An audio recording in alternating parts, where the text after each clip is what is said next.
Welcome, ladies and gentlemen, boys and girls, kids, teens, and toddlers, to the final round of the RaceFace GT3 Sprint Series and the Genisus Sim2Real Cars Series. My name is Stephen Koenig, and joining me in the commentary booth is the world's slowest alien, Yanneman Price. Yanneman, how are you doing this evening? Good evening, Stephen. Doing well on yourself? And another season is coming to an end. Last race of the Sprint Series, and tomorrow evening, last race of the Grid Championship. But before we get to that, Stephen, we first need to finish this race. It's yet again the GT3s versus the TCX cars, the BMW M2s on track. What's going to happen tonight? I don't know, and we've seen some brilliant racing from both classes. Some very tight racing, some very interesting racing, guys utilizing different tactics. I've got to say, I think we're in for a lot of fun, especially around Spa. Such a legendary circuit. It has always been one to keep an eye out for. Multi-class racing around Spa has its little bit of a trick to it, and a lot of guys will talk about the one, the only, the Eau Rouge. Now remember, this is before now Eau Rouges have now changed, so there's more space. We've still got the old school Eau Rouge. So, GT3 car coming up to a TCRX car. Power to weight ratio difference and general lap time difference is going to make it very interesting. And I wonder what's going to be the idea to try claw your way to the top. What's going to be the right way to not land up with a problem? It's all about timing those passes to perfection. You spoke about Eau Rouge. I know you will remember my famous incident I had going up Eau Rouge, you know, also in a multi-class endurance race. But the rest of the track, you know, luckily there are some places where the GT3s can get past the M2s quite comfortably.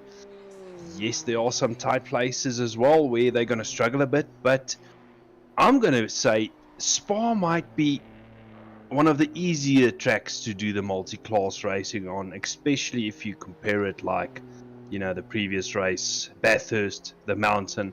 There's no mountain section here, so I think the GT3s are going to be relieved driving on Spa tonight. Well, I'll have to contradict on that one. Spa goes and opens itself up to some seriously close racing. 2-3 car battles, hanging in a tow. And the last thing you want to do is come up to a car that's just not quite on the same pace as you. But while we got our Genesis Sim2Real cars out on the circuit, I want to go and talk about something that is a lot of fun. And that is who's where in the championship. Now, as we know, the championship has been rather up and down. It's been a proper fight for many, and it's going to be who's going to be clawing their way to the top by the end of it. The Genesis Sim2Real, though, having a massive prize on the line of a season's drive in a Toyota Yaris GR. Now, at the moment, the first place man is Tariq Adam, this man over here, who has been putting in a fantastic performance all season long. He's at 329 points, so I think he's pretty much secured his championship.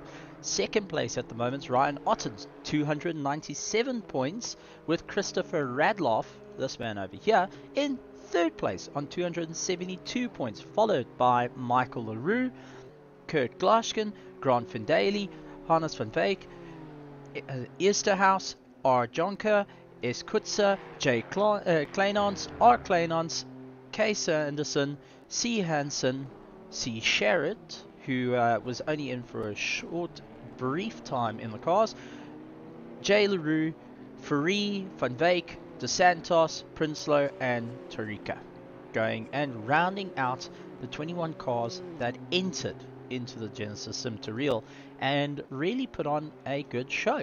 At the moment, Tariq Adam ahead in qualifying, Ryan Ottens in second place as it stands in the championship, but this man over here, Grant Van Daly, going and taking third, hoping to make a bit of more of an impact here at Spa. Yeah, absolutely. One race left. This is it. This is the last chance you've got to make that changes in the championship. And Steve, the top of the championship, Tariq Adams, I think if Tariq can have a good race, it might be said and done. But behind him, Ryan Ottens and Christopher Radloff, they are still, duking it out for that second place to a certain extent. You only need one thing to go wrong and one thing to go right to have a big change up in the championship. Very true. Very true. Also want to chuck in here is they are paired up in the RaceFace 24 hour that's coming up. They're going to be racing at Rage in the Genesis Sim2Real booth. So having to work together after they just slugged it out in a championship against one another for a massive prize, well, flat spotting your mate's tires is an option. I'm going to throw another thing out. So you just mentioned the endurance race. Now, endurance racing is something totally different, as me and you will well know. Putting three guys together that hasn't necessarily raced an endurance race as a team before might not be the easiest thing to do. That I have to talk about. Christopher Radloff, as we know, is part of the Hybrid Academy team. So is Ryan Ottens and so is Tariq Adam. They're all part of the Hybrid Academy team. They have driven with one another. Not a 24-hour though. So that's where I think the difference is going to come in. Still, they now here on Spa in these BMW M2 CS TCRX cars. A little bit different to what they will be driving in the case of tomorrow. They'll be different to what they'll be driving on the weekend, where they'll be in GT3 cars. So I think at this moment, this is the right time to go and start scouting what the circuit looks like. Tariq Adam, though, is set a best time of a 2:39.3, and he's only 0.5 quicker than Ryan Ottens. Michael LaRue up into third place, been doing really well. And here comes the famous Eau Rouge, keeping your foot flat. Has to lift ever so slightly over the curb, and I think, unfortunately, that's going to wipe out his time there. Grant Van Daly, that was a bit too much. Yeah, Grant Van Daly also making his way up the hill. Different lines, different setups, a little bit more aero. That's helped Grant go and move up. It's going to be interesting. It's going to be one to keep an eye out for. They all have it on the line this evening to make it or break it for the Genisus Sim2Real class, and everything to prove. If we think about what it is, this is the season one, as we see Christopher Radloff unfortunately getting it horribly wrong, and he's parked himself on the wall, and the marshals having to tow him to bits. It's all about how are they going to make this work, and what is going to be done to get the cars to the top, how they're going to preserve the tires, how they're going to deal with the GT3s, maximize the points, and you want to finish off strong for 2022 in the first season of the Genisus Sim2Real Cars series here with RaceFace. Knowing that the calendar has been put forward next Genisus Sim2Real class cars, where the guys are going to be looking at Assetto Corsa in Toyota. So you want to round this off with a big bang before climbing into 2023 and having a bit of fun. Yeah, absolutely. I mean, this is essentially one of the last competitive races of the season. Yes, they've got the endurance race to come on during the weekend, but in terms of sprint racing or anything less than endurance racing, this is the last race of the year, not even of the season. This is the last race of the year. So you want to go out with a bang, as you said, and get that momentum come the new year to carry that momentum forward. I just want to point out here, Christopher Radloff has been unable to set a time.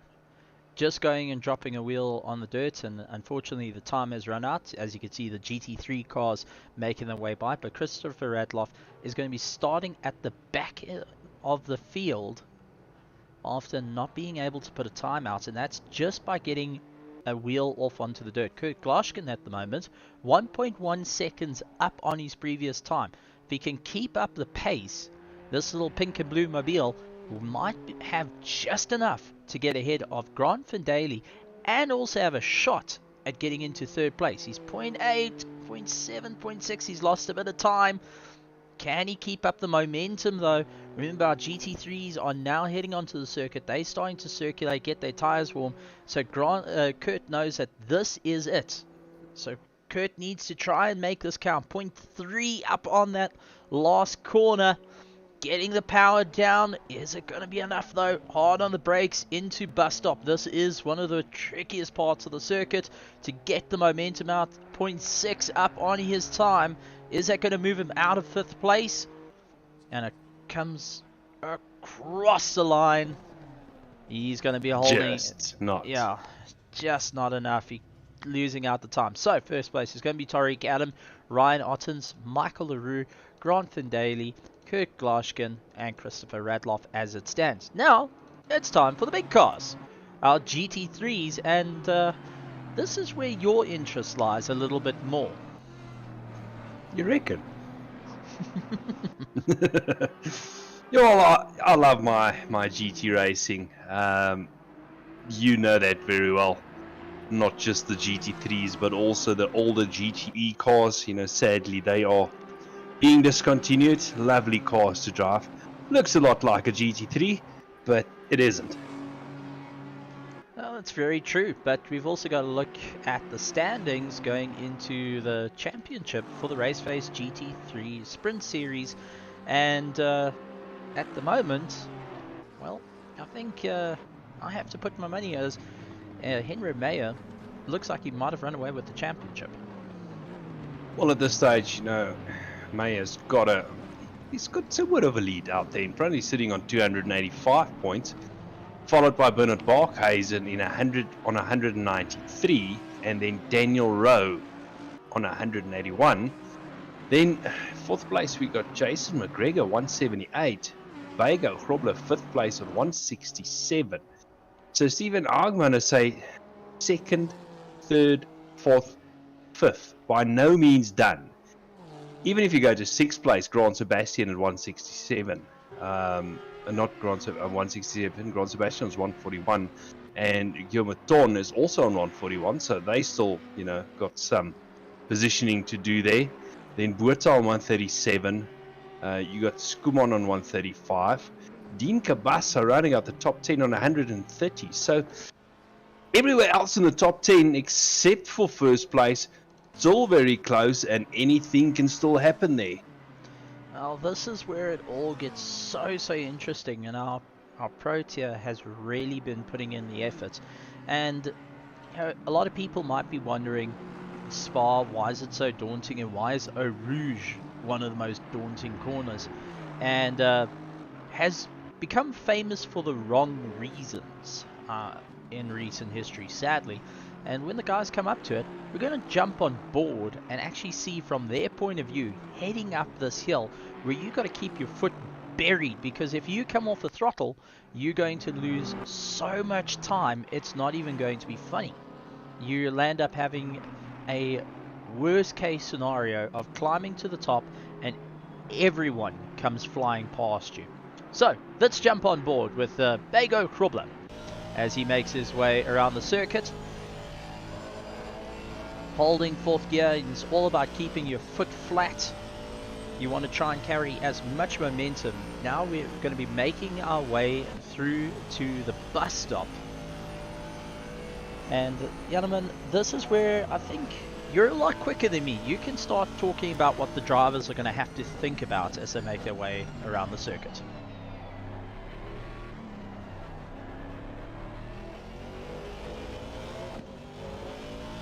Alright, it looks like Janneman unfortunately disappearing as we go and watch Bego Krubler making his way around the hairpin. And now it's all about getting back on the power, heading to Eau Rouge, lining yourself up, turning up your TC, turning up about 2-3 clicks just to make sure that the back doesn't step out. Far left, far right, hang it together. Really got to keep your foot buried. It's all about commitment, clawing your way to the top. At the moment, Henry Mayer in first place, Daniel Rowe right behind, 0.4 of a second in the Audi in second place, Tiernis Buerta in the McLaren up in third place, Werner Skuman in fourth place, fifth place, Mahath Musa going and making his way around the circuit. Testing. Steve, can you hear me now? Yes, now I can hear you. No idea what happened there. Sorry, man. That's all fine, and just realize that you had to hold your breath. Seeing I was Rouge talking to again. myself for some other reason.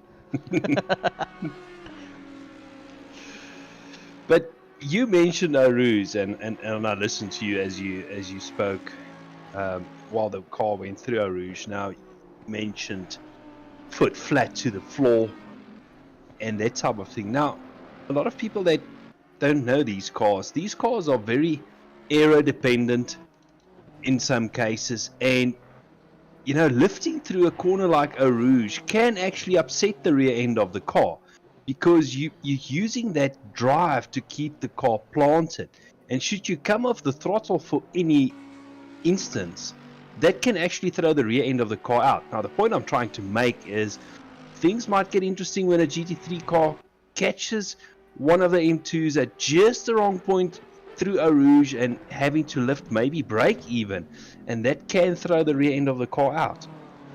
Another point to go and check out is aero wash. Now, this is something a little bit more technical, and it's all about how the aerodynamics go. We always talked about slipstreaming. We always talked about air flowing over one car, and it opens up a vortex behind. So the guys have no airflow, no air resistance, so they can catch up. In turn, they've got no airflow against the car. Come off to the side though, you've got a vortex, a dirty air going and spinning around, causing havoc with your aero that now starts to also upset the car. Think about that when you start catching up to the likes of the Genisus Sim2Real cars, especially when you're putting all your faith in mechanical grip and aero grip, making your way up through Eau Rouge, or even heading out the back of Eau Rouge to the bus stop. You got to keep your foot planted. You got to trust that everything's going to work and that the car's going to stick underneath you that's where I think we're going to see a lot of chaos happening as well, because all it takes is to move a centimeter left or right, and you land up with all that dirty air pushing the car in the wrong direction. Yeah, and that's all these kind of things that the guys need to keep into account when trying to pass the other cars. But the other thing about Spa we haven't spoke about, it is a bit of a longer track than some of the previous track they've raced on, even longer than Bathurst. So that's why I say the GT3s might look forward to it a bit more, because there might be the potential of not catching the N2 so quickly at the start, and then maybe lapping them once or twice less during the race. Sorry, I was just looking on the side screen as you see Maya going past. There was actually a little bit of contact there on the qualifying run. Well, just taking a look at who's where. Bernard Barkhuizen up into first place. Bego Krobler in second. Jason McGregor in third. Henry Mayer in fourth place. Fifth place, Sujin Pillay. Daniel Rowe in sixth. Seventh, Christian Easterhouse. Justin Lotus in eighth. Ninth place, Tini Nkube. And Huya Mouton in 10th place. I think I butchered that name terribly. But as saying that, Morgan McCall jumping up into 6th place. He's getting a lap in the Mercedes, and that pushes Mouton down into 11th place. 12th place is Tianas Bertha in the McLaren, Mahayath Musa in the BMW. Jean-Ray Bertha in 14th, 15th is Werner Skuman, Dean Kabasa in 16th, 17th is Darren Miller, William Wentworth in 18th, 19th is WT Bertha. Couple of guys haven't been able to get the laps that they wanted, and that is Daniel Dematros Petro, Ruan van der Westhuizen, and Bertus Hugo unable to get the laps that they wanted. And considering there's only 24 seconds, I don't think they have much time to climb the ladder too quickly. Yeah, essentially they only have 10 minutes of qualifying. Now, if you take 2 minutes 17, 2 minutes 18 seconds to do a lap, that's essentially, call it 3 to 4 flying laps that you've got. And around Spa, track limits can be a bit of an issue around certain corners, especially this corner here that we see Barkhuizen run through. If you just run a little bit wide there, track limits, lap invalidated. And on a long track like this, very easy to actually go a qualifying session that's essentially 10 minutes long, as I said, without posting a valid time. Yep, and also that left-hand sweep that we just saw Barkhuizen go through. It's also a very tricky part of the circuit. That's the back section I was talking about. And if you clip a car wrong there, well, Barkhuizen just unfortunately going in, messing up at the bus stop. But get it wrong through that sweep. Well, Yanaman, you know all too well that visiting that marshal post on the right-hand side. No, I didn't even visit it. I think I went over it.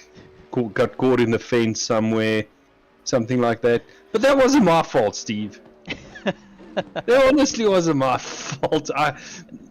Ladies and gentlemen, I had a car drive over my bonnet, okay? It's all excuses for bad driving. Well, I ran out of talent. There we go. Take a look. Daniel Rowe, 0.4 up on his time at the moment, hoping to get out of the 7th place that he's currently sitting in. 0.5, hoping to use a little bit of toe of the car just ahead of him. Mahayath Musa also 0.5 up. He's making his way through bus stop and just need to get on the gas. Will he climb out of 14th position? Giving it everything she's got and manages to get himself into 9th position. Daniel Rowe 0.6 up on his last time. Let's see if he's going to be able to get it to work. Climbing out of 7th, it's all about hanging it on, trusting the Audi to make it stick. It hasn't got 4-wheel drive, but he's wishing it was a Quattro. Gets onto the power, 0.7 up on his time, and pops himself into 3rd place. Absolutely amazing stuff. And I've got to say, really looking forward to what the race is going to be. So, as we take a look, Bernard Barkhuizen in 1st place, Bego Krobler in 2nd, Daniel Rowe in 3rd place.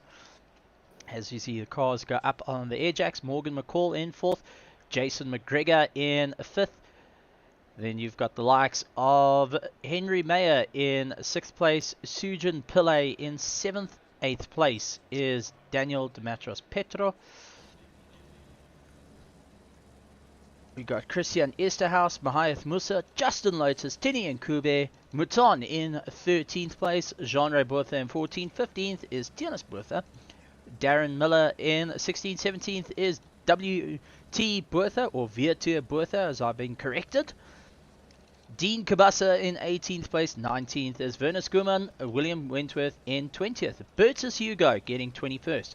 First of our Sim2Real cars though is Tariq Adam, followed by Ryan Ottens, Michael LaRue, Grant Van Daly, Kurt Glaschken, Christopher Radloff, and rounding out the field, unfortunately, is Ruin van der Westhuizen, who wasn't able to set a time.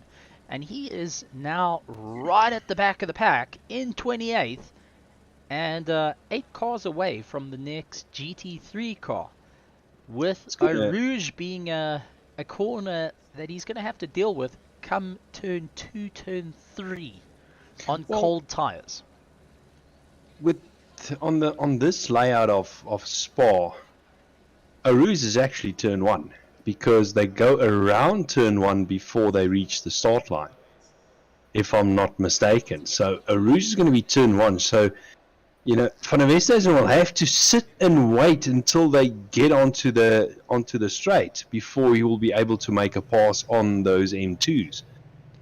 I just want to note that the guys have still got the cars on the air jacks. You'll see a lot of them leave it till the last minute, then drop it down in the last 5 seconds just to get going.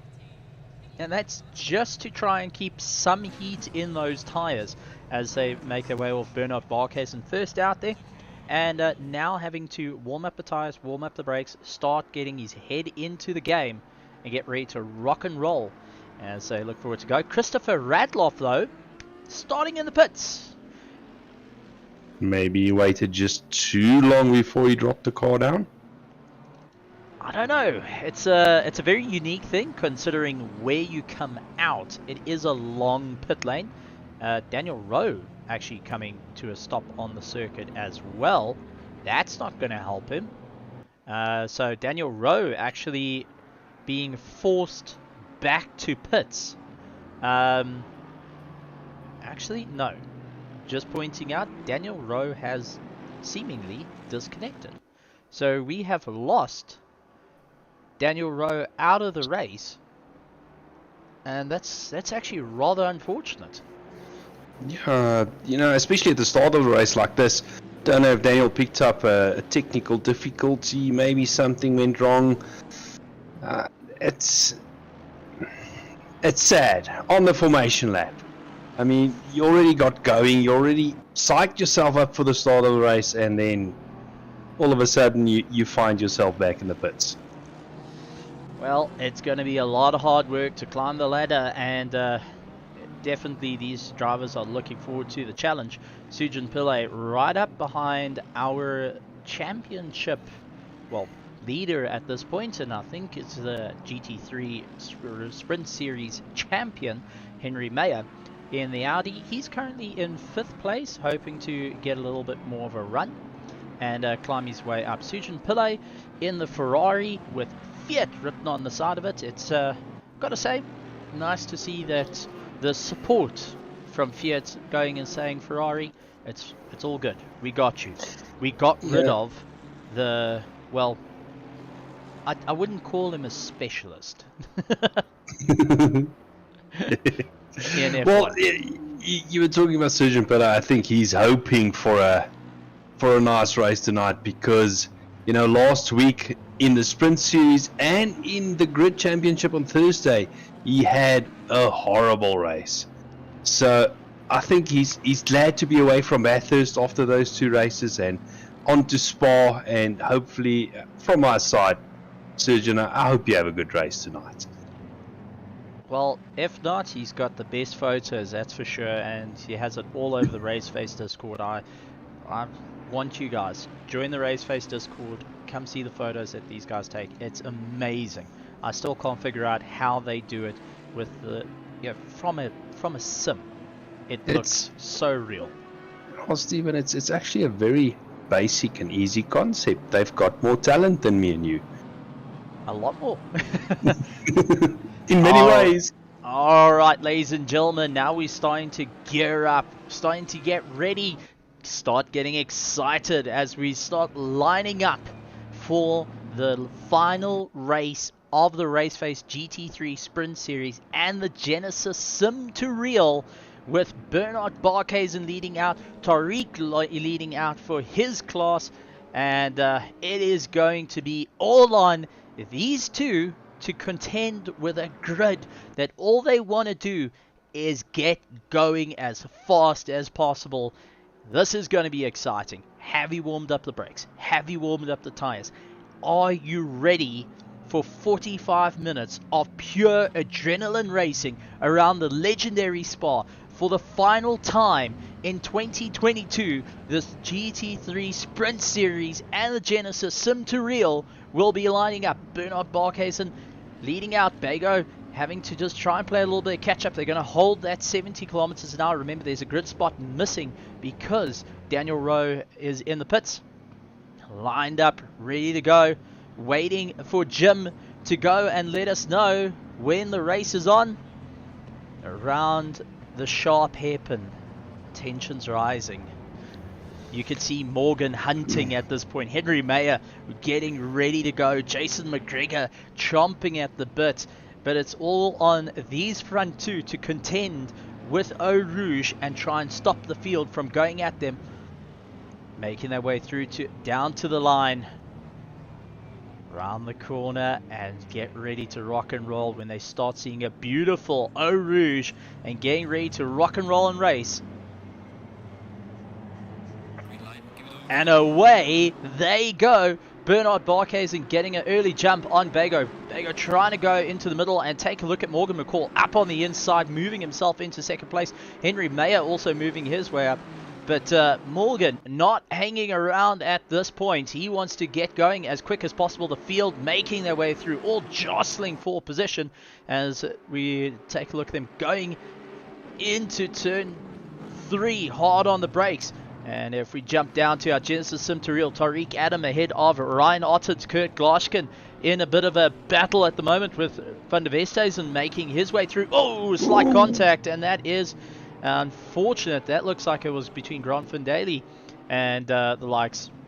So a little bit of contact there, a little bit of chaos, and it's all about trying to get back in racing. Morgan McCall trying to put early pressure on to Bernard Barkhuizen. Bago trying to follow suit. Henry Mayer up into 4th place. Jason McGregor losing out a bit of time. Sergeant Pillay 0.8 seconds behind. Daniel Demachos. Petra having a lot of drive in the Honda. Now trying to carry as much momentum to get on the back of that Ferrari and break away from the BMs behind him. Yeah, chaos as usual in the early parts of the race. And I'm not talking contact, I'm talking close racing. I mean, at this stage of the race, the field is bunched up, everybody is close together, so you are basically battling everybody around you. As we see Mayer trying to make his way up there, you know, and moving back now to the M2 class, we've got Ryan Ottens.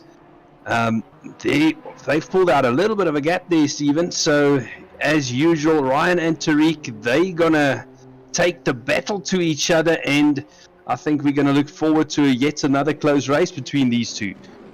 That's agreed as we jump up to Henry Mayer trying to make his way through bus stop, trying to cut back on Bago Krobler. Bago not making it easy though. That Aston Martin having a lot of low end torque is able to go and pull away from the Audi ever so slightly, but now it's who's got the least amount of error on their car, hard onto the brakes, now into the hairpin, and Henry Mayer trying once again for a cutback, losing out that little bit of time. Jason McGregor hanging on to the coattails at this point, seeing his teammate ahead.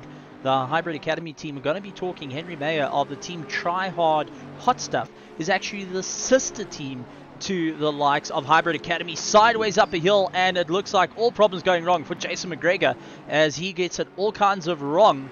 And that's unfortunately all parked in the middle of nowhere, hanging on to the brakes as the cars make their way around him. But that's what happens when you just get it wrong. And we saw Henry Mayer nearly get it wrong up through Eau Rouge, getting a little bit sideways. But Jason McGregor, unfortunately, having that 1 degree more angle heading up, it just upset the car, and unfortunately you start playing catch up right after it. Yeah, and as you said previously, if things go wrong around or through Eau Rouge up to Radion, they go horribly wrong, and you tend to have one long accident. As we see Miller kicking up a little bit of dust, he's on the bare limits. These guys must just watch out for the track limits.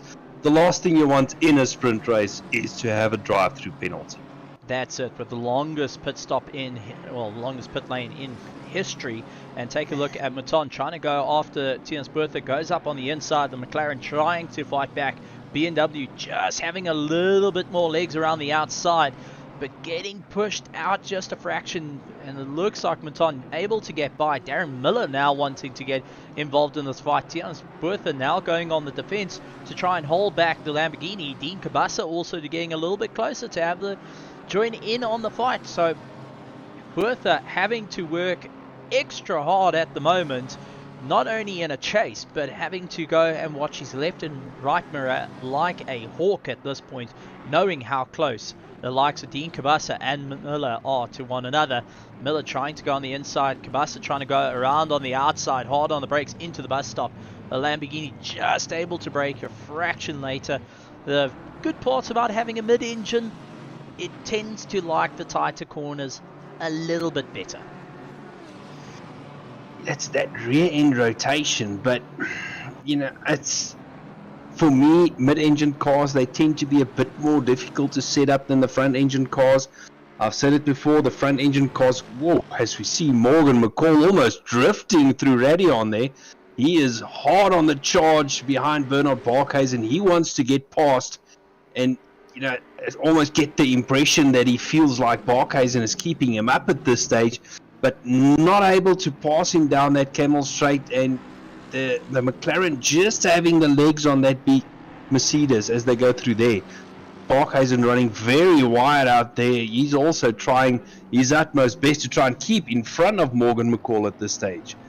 I'll just take a look at these two. Mahait Musa and Christian Esterhaus have been going and sharing paint with one another, doing a little bit of touring car action with the BMW and the Audi, and that's allowed Justin Lotus to also get involved in the battle. But at the moment, Mahayath Musa just having enough legs to pull away from Christian Esterhaus. They were swapping positions like no tomorrow a little bit earlier in the race.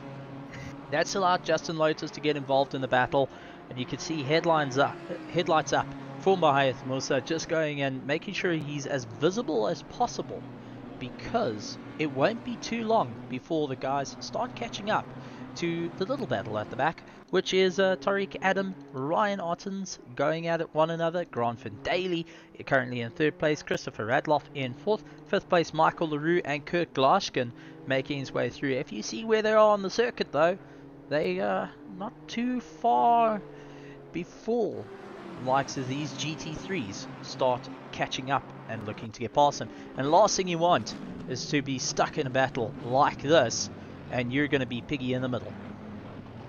Yeah, the first, lapping of the cars, the GT3s versus the TCX cars, always interesting because both fields tend to be bunched up a lot.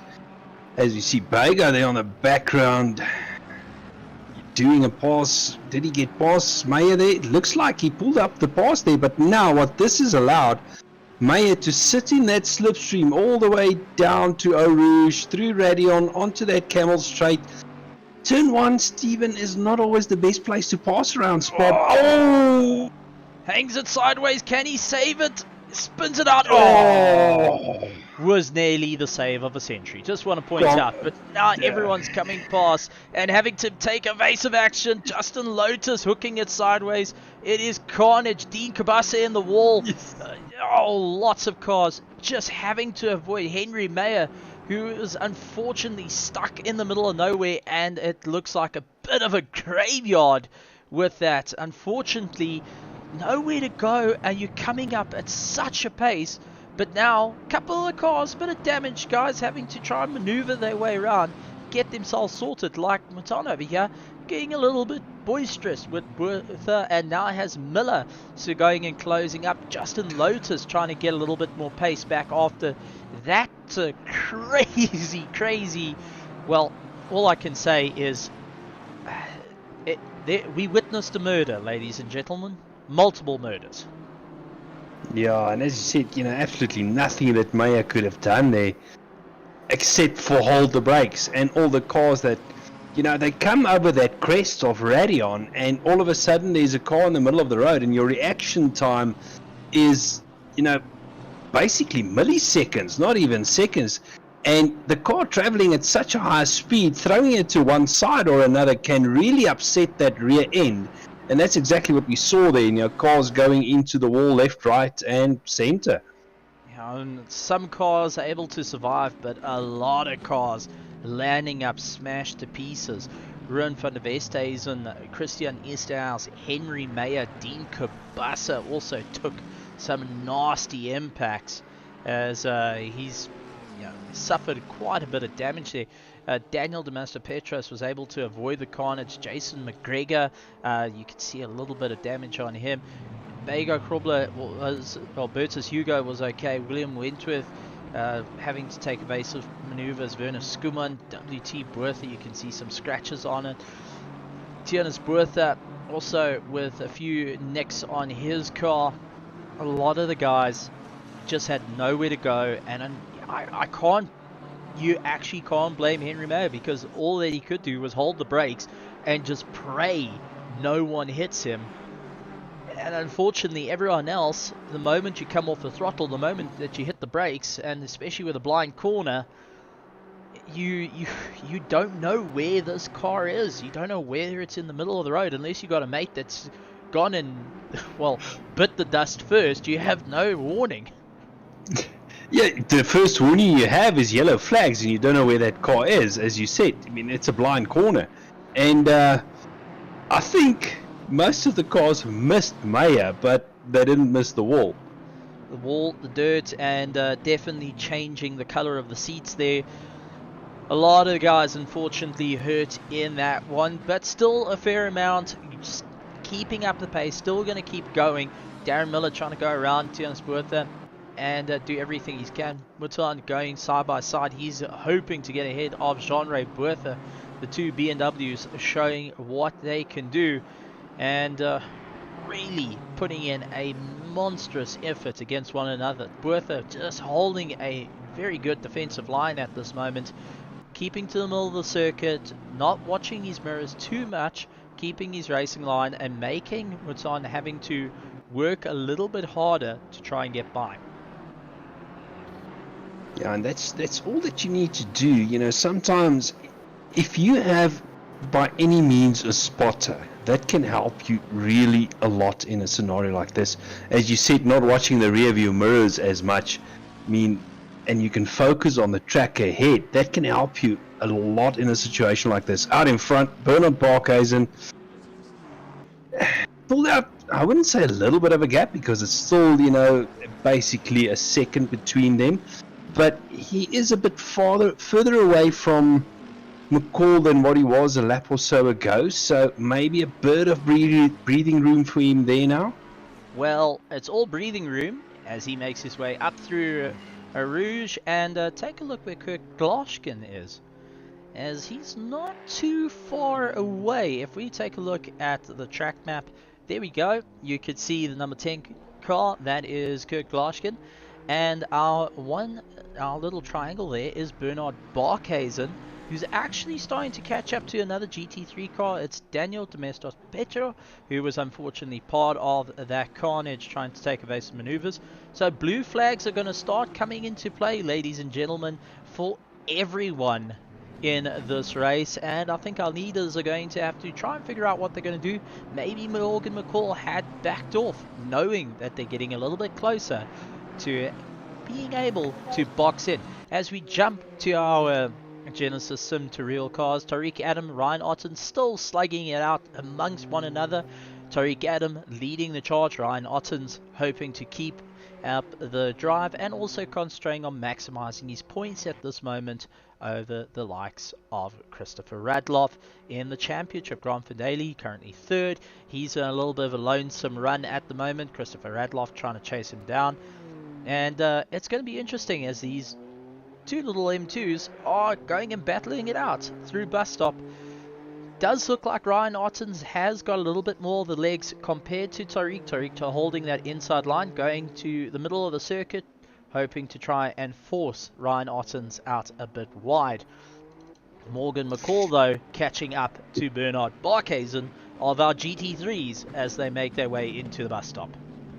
Now, we saw Morgan McCall dropping back a bit. Now, I was starting to wonder. I was actually looking at it on the other screen and I saw him closing up right onto Barkhuizen very quickly. I wonder if he wasn't just hanging back a bit, letting the tires cool it down a bit to take the charge to Barkhuizen yet again, as we see those two M2s are now, although M2s are now very close to these GT3s. They gonna catch them, try and get past through before Eau Rouge, and oh, that's worked out well for Barkhuizen. Now McCall needs to wait after Eau Rouge, as we see the BMW taking a bit of evasive action there for the GT3s coming through. Now this is where you start keeping an eye, and that's allowed Bago Krobler to start getting a little bit more momentum and actually get closer to Morgan McCall. And it shows you just that one little section. Morgan McCall lost 1.8 seconds in his time due to getting held up ever so slightly in one of the trickier parts of the circuit. Now Bago getting stuck behind the M2 trying to make his way along. And well, in the case of Kurt Glashkin and Michael LaRue, it's all about keeping it together. Check your mirrors, make sure you're okay. Daniel Damasio Petro, who is in a GT3, is going to be blue flagged, and he's starting to have the leader come by. So he's also trying to make his way through these M2s as fast as possible, as we see Christopher Radloff minding out the way. And Christopher Radloff actually comes into the way of Bernard Barkhuizen, tries to open the door for Bernard to get by. That's allowing Morgan to get a little bit closer. Grant Daly also laying by, but you can see how maneuvering around these cars has just become a little bit more of a chess game. You're having to try and figure out when is it good to get by, when do you have to back off, otherwise you're going to land up with a very, very broken car. Yeah, not just that. I mean, they basically strategically using these M2s to put the M2 between themselves and their competitors. If you can back yourself up just a little bit, into the car behind you, and close racing there, pushing Wurzel wide. I mean, they are now going basically 3 wide down this section here. There's no love lost between the three of them.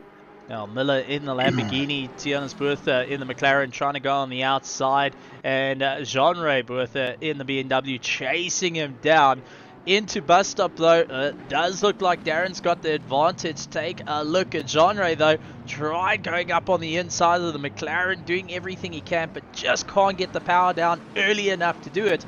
And behind them, Werner Skuman, WT Bertha and William Wentworth are in a battle with Bertus Hugo chasing. We're getting into some serious car action at the back here. Oh, a little bit of contact. That looks like William Wentworth going into the back of one of the cars and just giving a slight nudge. And that's allowed Bertus Hugo to come up. WT Bertha was unfortunately taking the contact side by side. Bertha not letting Bertus get away with murder there, managing to keep it all together. William Wentworth losing a bit of a drive, and now Mouton getting involved in the battle as well. This is turning into one big race.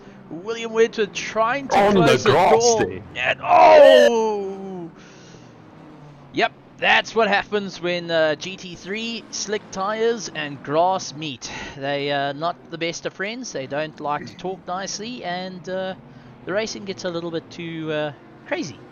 Essentially, the brakes doesn't work. Well, the brakes do work. It goes faster.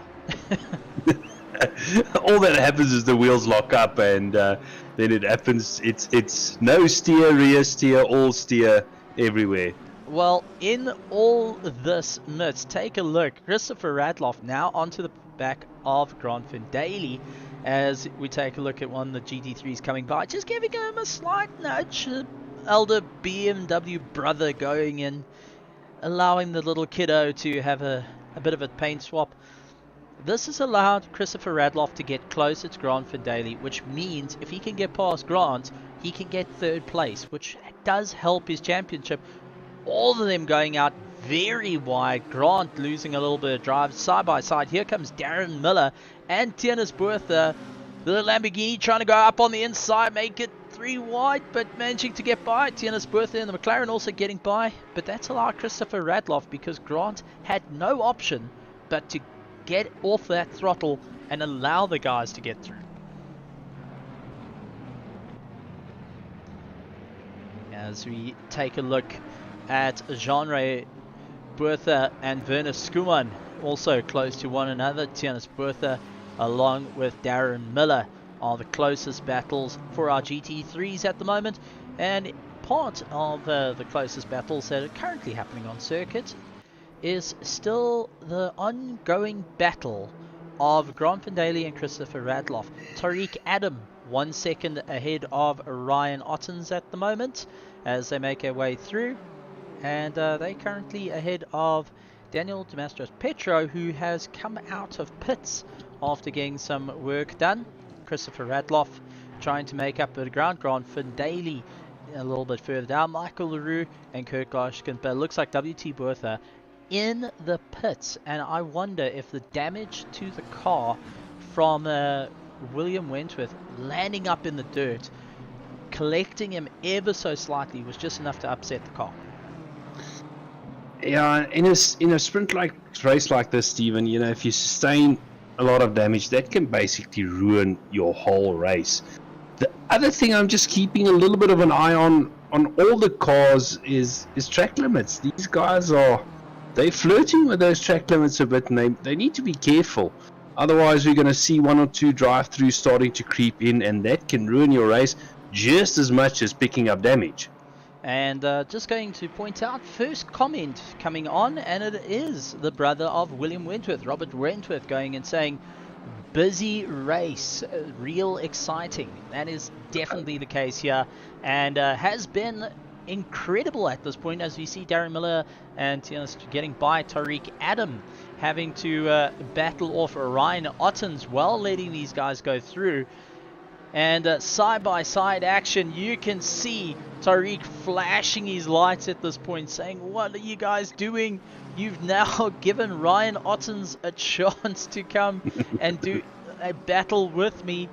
Looking to go side-by-side. Another GT3 hoping to get by. Blast past both of the M2s, just giving as much room as they can, just to allow the cars to get away. Take a look, Ryan Ottens trying to utilize the tow that's being put ahead of him. Tariq Adam going in an all-out battle to try and hold back at the moment, but it has been insane. Let's take a look at who's where. Bernard Barkhuizen up into first place, second Morgan McCall, Bago Krobler in third, Sujin Pillay in fourth place, fifth place Tini Nkube, Mahath Musa, Justin Lotus, Darren Miller, 9th place Genisus Bertha, 10th place Werner Skuman, Jean-Ray Bertha, Bertus Hugo in 12th, William Wentworth in 13th place, Jason McGregor in 14th, Daniel Petro, and visiting the tires. Yep, he is now down into 17th and falling. Bertus Hugo in 12th, William Wentworth 13th, Jason McGregor 14th. Ryan Ottens is first of our Sim2Real cars, going side by side with Tariq Adam. Remember, they're still fighting it out, doing everything they can for the championship. These GT3s are just going to have to deal with it. Tariq going on to Ryan Ottens having to just try and keep it all together in front of the GT3s. Tariq Adam going and taking a little bit of a shortcut, not wanting to get too involved, giving some space. But Ryan Ottens currently doing a splendid job. 15th place, Tariq Adam in 16th place. Christopher Radloff in 17th. 18th is Grant Daly. Michael LaRue in 19th. 20th, Kurt Glashkin. 21st is a GT3 car. Christian Esterhaus. Ruan van der Westhuizen 22nd, WT Bertha 23rd, with Daniel Rowe 24th place and coming into the bits. And Dean Kabasa, who looks like he has retired. But, got to point out, very close racing with these Genisus Sim2Real cars, and having to battle the likes of these GT3s storming their way around. And just point out here, they are ahead of Ruan van der Westhuizen. That Porsche that's on the back of them, and Christian Esterhaus, they're a lap ahead of those guys. They're opening the door, trying to let them get by as quick as they can, as they look to just do whatever they can at this point to get a little bit more of a run up. It's incredibly busy out there for both classes, and well, from a person that loves multi-class racing and loves being the slowest car, hats off to the little M2s for doing a huge amount of work keeping up with the pace. So, Steve, after your 24 hours of Silverstone and your little coming together with that Mercedes, do you still love the GT3 cars versus the other class cars? Why do you think I'm Oh! Darren Miller getting it all kinds of wrong and spiking Tiana's Bertha. Both cars broken from that event. And Darren Miller just trying to get himself going once again. But Tiana's Bertha looks like he's gone through. But that Lambo is looking a bit second hand. Yeah, that doesn't look like it's in one piece anymore. It's snaking all over the place. That's definitely not a happy camper, and I'm sure if we go in cockpit, we'll see just trying to be ginger with the car, and that steering wants to go all kinds of in the wrong direction, actually sitting slightly skew, and you can see, that car's a little bit toast. Yeah, very bad place also to happen. I mean, Eau Rouge, Radeon, you've got basically the whole track left trying to limp that car back to the pits. So this is going to be a long drive back, as we see Nkube has got a drive-through penalty. I did speak about the track limits previously. That is very true, and taking a look in the comments, a person that's very familiar with pit walls, especially in a Kyalami 9-hour, Etienne Kleb. We got Mr. Kleb racing here. Good to have you, Mr. Kleb.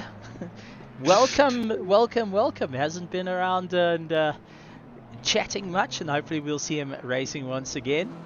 But good to see the guys coming back and supporting their friends in this epic battle. In some cases, family members as well. In the case of Robert Wentworth, in this amazing final race for the GT3 Sprint Series, brought to you by RaceFace and the Genisus Sim2Real Cars Series debut season. 8 rounds going to be completed in 19 minutes, and we have seen from close racing, side-by-side moments, guys having nowhere to go. It has been a rather exciting race here at Spa. Yeah, interesting to say the least. And I don't think by any means we are done yet. I mean, we still got the battle out in front, although I see Barkhuizen has opened up a little bit of a gap over Morgan McCall. Then we've got the M2s as well. I mean, Ryan Ottens, Tariq Adams, they by no means done. So in both classes, Stephen, I think there's still a lot of racing that's going to be done, as we see Ryan Ottens or Tariq just having a little bit of a look down the inside, just trying to do that switch back, but I think he's going to slot in behind, Tariq is going to slot in behind Ryan Ottens there, trying to get that slipstream through Eau Rouge and up through Radeon, climbing on that camel straight and looking at possibly making the pass before the end of the straight. We'll have to see if that slipstream is going to be strong enough, but at this stage does not seem like he's making much of an impact there, Steve. Well, it's gonna be close, but Ryan Otten's keeping a cool, calm head. Tariq Adam trying to everything he can. Looks like Tariq Adam just out braking himself badly and having to come off the throttle once again. Track limits you got to be so cautious of. One person I'm keeping an eye on is Nkube. He's got 3 laps to make it or break it and when to pit, and well, he's got a couple of mates out there because Tini Nkube with a drive-through penalty, and his teammate is currently in the chat watching and going, what on earth, how did you get that drive-through? As we got Dean Kabasa keeping an eye on the action after, well, a rather treacherous racing time. Vietia is also involved, and well, it's just been sad to see the guys having to jump out the cars, but good to see that they're still out there ready to support and honestly showing the true RaceFace spirit of working together and supporting even when it comes to the roughest of times. No, absolutely. I see Nkube has decided to go another lap, so you know, his laps are starting to run out to do that drive through, but these two, Ryan Ottens, Tariq Adams, they've got no intention to do a drive through at the moment.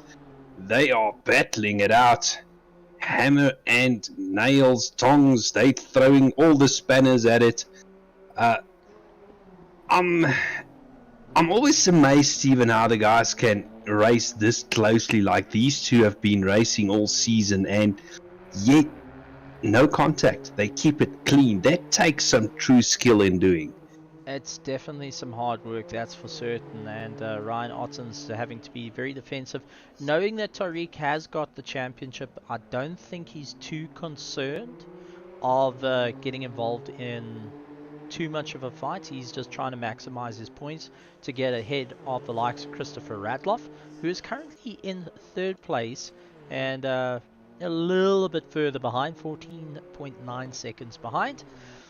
So they're going to have to keep an eye on that. It's a little bit ahead. Darren Miller is back into the fight. He's trying to claw his way around despite having a huge amount of damage on that Lamborghini. No quit, the only Lambo looking to just try and limp it around and still give it gas to claw his way through to the top. Bego Krobler, Bernard Barke is in 1st place, but Bego Krobler taken 2nd place. So, ladies and gentlemen, spot where the Mercedes has disappeared to, because it looks like we have just lost Morgan McCall. Which another means one gone. Bego is in 2nd place. Morgan still had a bit of pace underneath him. Something has gone wrong and unfortunately taken him out of the race. Sujin Pillay has inherited 3rd place. Mahath Musa taken 4th. Justin Lotus in 5th.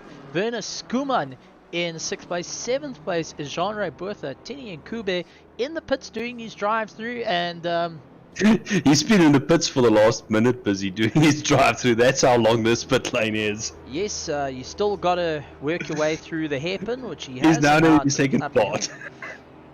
Yeah, this is just unfortunately the one of the most painful.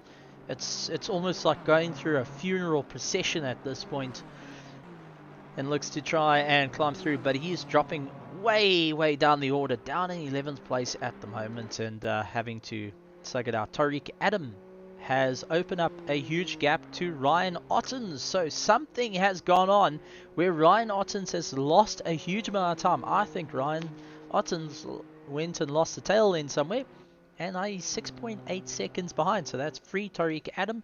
Christopher Radloff trying to make his way through. He's currently in 3rd place of the Genisus Sim2Real Cars series, and the likes of Grant van Daly, Kurt Glashkin, and Michael LaRue still keeping up the pace. They're close to one another though. Michael LaRue hoping to get a little bit closer to Kurt Glashkin, as we see Sujin Pillay in the Ferrari making his way through. But seems like things are evening out in the last 12 minutes of the race. And, well, I think majority of the chaos has happened. Majority of the cars, unfortunately, having to head to the pits and call it an evening for now. Go back to the drawing board, crack open a refreshing drink of their choice, and look back and go, that could have been a little bit better. Yeah, most definitely. I mean, I'm scanning through the leaderboard here, going through all the deltas. I mean, the closest race we've got at this stage is between Kurt Glashagen and Michael Leroux. Michael Leroux being, 1.5 seconds behind Kurt, and that's a battle for 17th and 18th, essentially. The rest, well, on track, not in the BMW M2s, but the rest, they spread kind of far and wide at this point. Well, as everyone goes through and taking a look at the comments, guys, joining in to the chat, Dean Cabasa saying load shedding possibly. Well, that is a definite possibility that could have gone on. Jason McGregor and Christian Ishaus having slight contact between the two on my timing board. But load shedding might be a factor that came in, considering how sudden it was. It's rather unfortunate, but it's something we are seeing more. We've seen the season where guys are doing it, but while we've got a little bit of time, I just want to chat about the season and how it's been. It's been an exciting one. Guys have really been working hard. I've been impressed by these Genisus Sim2Real cars series, the M2s. I'll be the first one to say wasn't quite sure about them, but after seeing the guys really take it to the limits and really enjoy themselves, they seem to enjoy going and taking a step back from the faster cars, get a little bit closer. The racing has also been rather close and has really been putting on a good performance. If we go to the likes of our GT3s, our RaceFace GT3 Sprint Series, also amazing action side by side, showing off some amazing talent, and also drivers that we don't usually see climbing to the top, going and battling it out and really showing what they can do. In the case of Sujin Pillay, I've got to say he's been one of these drivers that climbed his way through. Tini Nkube and Dean Cabasa had to be one of the teams that worked really well with one another to help get themselves through the season, and that's something to say. The sprint series that originally started as a practice session before a Thursday night race, developing into a massive series, developing into a multi-class series, has really put on a fantastic show for 2022. No, absolutely. And the one thing I just want to touch on that is a bit sad. I mean, we started off the season with, what was it, 21 M2s on track. And unfortunately, that has, thinned out a bit tonight. Unfortunately, we only have 6 M2s on track, the last race of the season. So that's a bit sad. But going back to the GT3s, I mean, Steve, I agree with you. I love seeing how different the Wednesday nights are to the Thursday nights. I mean, we've got different guys featuring on the Wednesday night compared to the Thursday nights. It is a very different type of race, Thursdays being a lot longer, basically twice as long. But that's what I like seeing, the guys, different guys at the front of the leaderboard and duking it out for that race win compared to a Thursday evening. That's it, and also the community coming together and having a chat, not only in the comments, which is fantastic. A big thank you to you guys for keeping up in the comments and chatting to us, but also the out on circuit, the guys were more than happy to have a chat with one another, help with getting the cars set up, making sure they're all okay. In the case of Darren Miller, who's got severe damage on his Lamborghini, who's just trying to keep it all together at this point, not arguing with Tini Nkube, who's coming back from a drive-through and only 1 out from being in the top 10 despite a drive-through in the longest pit ever.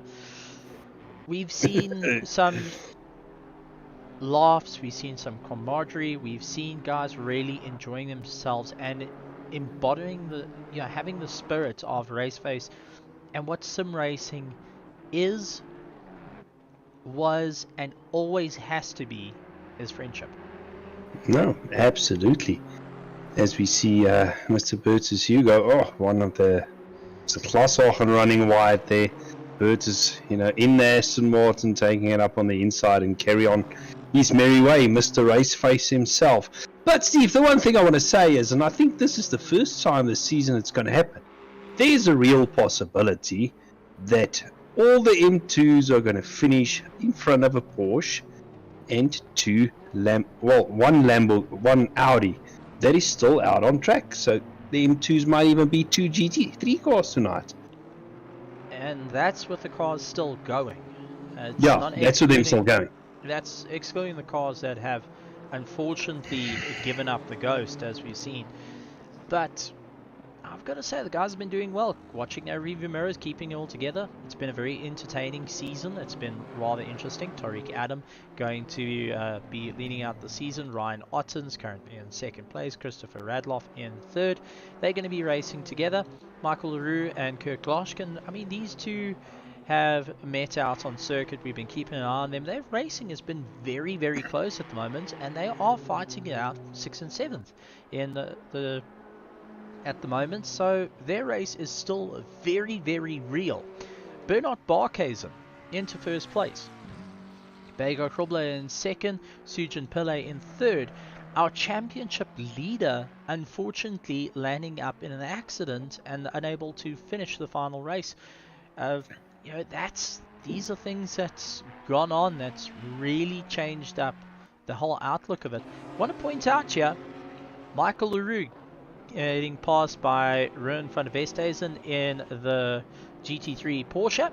And so here comes the Porsche making his way through. Going to have a lot more grunt than these TCRX cars, and he's getting chased down by Christian Esterhaus. So there is a battle at the back. While everything's a little bit more open, it looks like we're going to have a good battle in the M2s. Kirk Gloshkin, Michael LaRue, Ruben van der Westhuizen and Christian Esterhaus, who are trying to push their way up through the field in the remaining 5 minutes and 25 seconds of this race here at RaceFace.Pro for the RaceFace GT3 Sprint Series and the Genisus Sim2Real Cars Series. Yeah, absolutely. It's good to see battles, all the way down the grid, and at this stage, the closest battles are happening at the back end of the grid, both between the M2s and the GT3 cars. And these, I see now, there's the GT3s did manage to get past the M2s, so the Porsche and the Audi. So no M2 beating a GT3 tonight, unfortunately. No. Well, actually, you can put it. Christopher Radloff, Ryan Ottens, and Tariq Adam still ahead of Ruben van der Westhuizen and Christian Esterhaus. And that's first, second, and third, as we see Jason McGregor leading out the little pack. And Jason McGregor is actually in 10th place at the moment. The likes of Ruben van der Westhuizen and Christian Esterhaus are 16th and 17th. So they're a little bit behind at the moment. Still trying to give chase and still in a mighty battle heading up Eau Rouge. You can see Christian just trying to get it all tied together. The Porsche having to go defensive, goes on the inside, forcing Christian to go on the outside, heading down hard onto the brakes. It does look like the Audi had the legs, and it also looked like Jason McGregor having a little bit of a moment to himself while keeping an eye on his mirrors. Just visiting the grass momentarily. Just checking if the weeds are still there, if they've updated the weeds. But now they're starting to catch up to the likes of Christopher Radloff in the BMW M2. And he opens up a door, allowing the likes of Christian Esterhaus, Ruben van der Westhuizen to get caught up behind him. So Ruben dropping way, way back. And Christopher Radloff just getting a little bit more run. So that puts a nice little split into the battle. As we take a look, Tariq Adam, Ryan Otten's also having a great run. Bernard Barkhuizen, 12.6 seconds away. And I've got to take my hat off. For starting first, currently in first, took all the pressure and still able to keep it going. Holding in first place for the remaining 2 minutes and 55 seconds left of the race. Bego Krobler, who is 12.7 seconds away, second place. 10.4 seconds away from him is Sujin Pillay.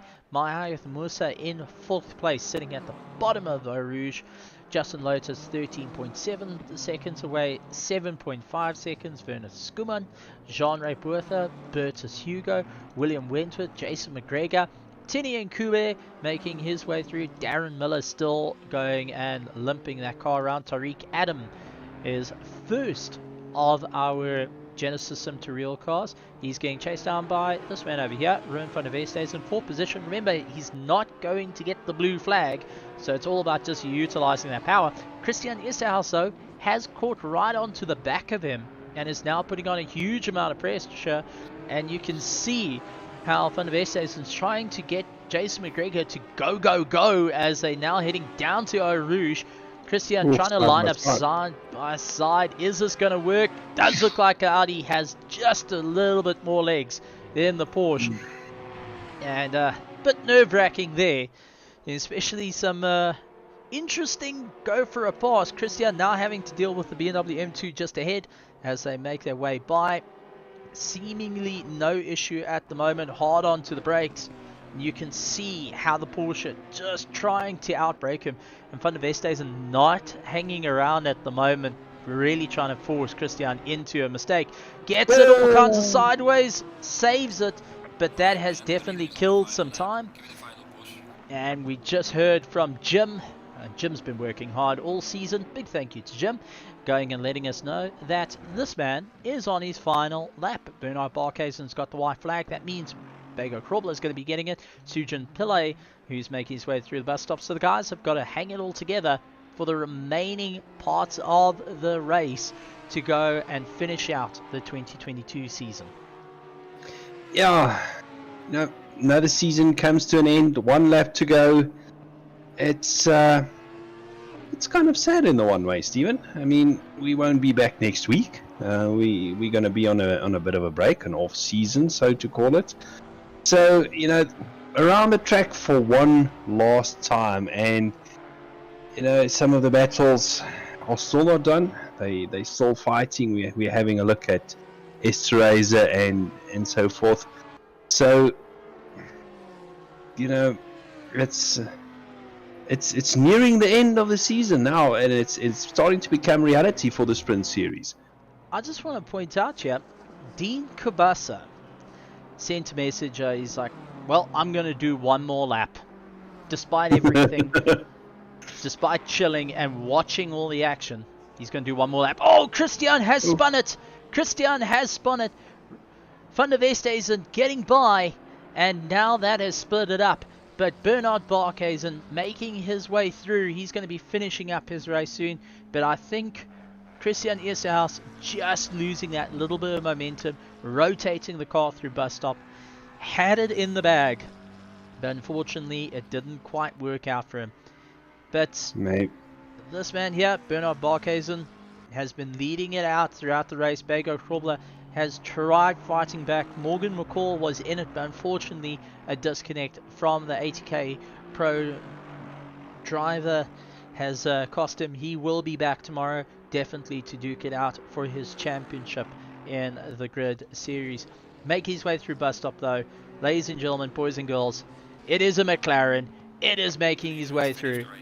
Bernard Barkhuizen taking first place for the final round of the RaceFace GT3 Sprint Series. Bego Krobler making his way through bus stop, and definitely going to be looking to punch his ticket on the podium. And going a little bit slow there. Something tells me fuel usage is starting to come into effect. Yep, no, gets back on the gas. He just wanted to give Sujin Pillay a bit of a chance. Sujin finishing up in 3rd place and narrowly stealing that 2nd place away. Don't get too cocky. You can lose out. Mahayat Musa taking 4th place. 5th place is going to go to this man, Justin Lotus, followed by Werner Skuman, Jean-Ray Buertha, Bertus Hugo, William Wentworth, Jason McGregor, rounding out our top 10. Tini Nkube in 11th place, Darren Miller in 12th place, 13th going to Ruben van der Veste in 14th, Christian Esterhaus. And first of our BMW M2s, our Genisus Sim2Real, and ladies and gentlemen, we like to go and call it, is our first ever winner of the Genisus Sim2Real Cars Series, and going to be driving a Toyota Yaris GR next year, 2023, with Bucket List Racing, and going from a sim into a real car, and winning out that prize. I've got to say, a little bit jealous here, mate. Good job on you to go and score. Second place is going to be Ryan Ottens, followed by Christopher Radloff in third place. Grant Van Daly in fourth place. Kurt Gloshkin at the moment making his way through. He's ahead of Michael LaRue, 2.6 seconds to be exact. Daniel Rowe finishing up in 21st position, and Dean Kabasa finishing up in 22nd. It has been an exciting one. The fireworks are going here at Spa, and why not for this epic race? And it has been absolutely a phenomenal season. But well, all hats off go to all the drivers. Henry Mayer taking first place of the RaceFace GT3 Sprint Series. Tariq Adam taking first place of the Genisus Sim2Real. Donuts in accord. We can hear the GT3 also going a little bit wild as well. So with that being said, gentlemen, while we watch the festivities going on, your thoughts in closing of this absolutely amazing season. Ladies and gentlemen, thank you so much for it. It's been an absolute pleasure doing the commentary.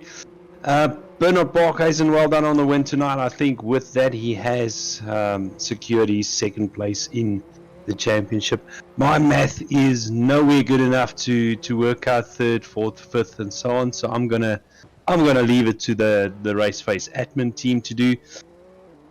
Steve, it was nice to see something different. Multi-class racing is not something we see quite often in ACC. The guys tend to stick to mostly the GT3 cars.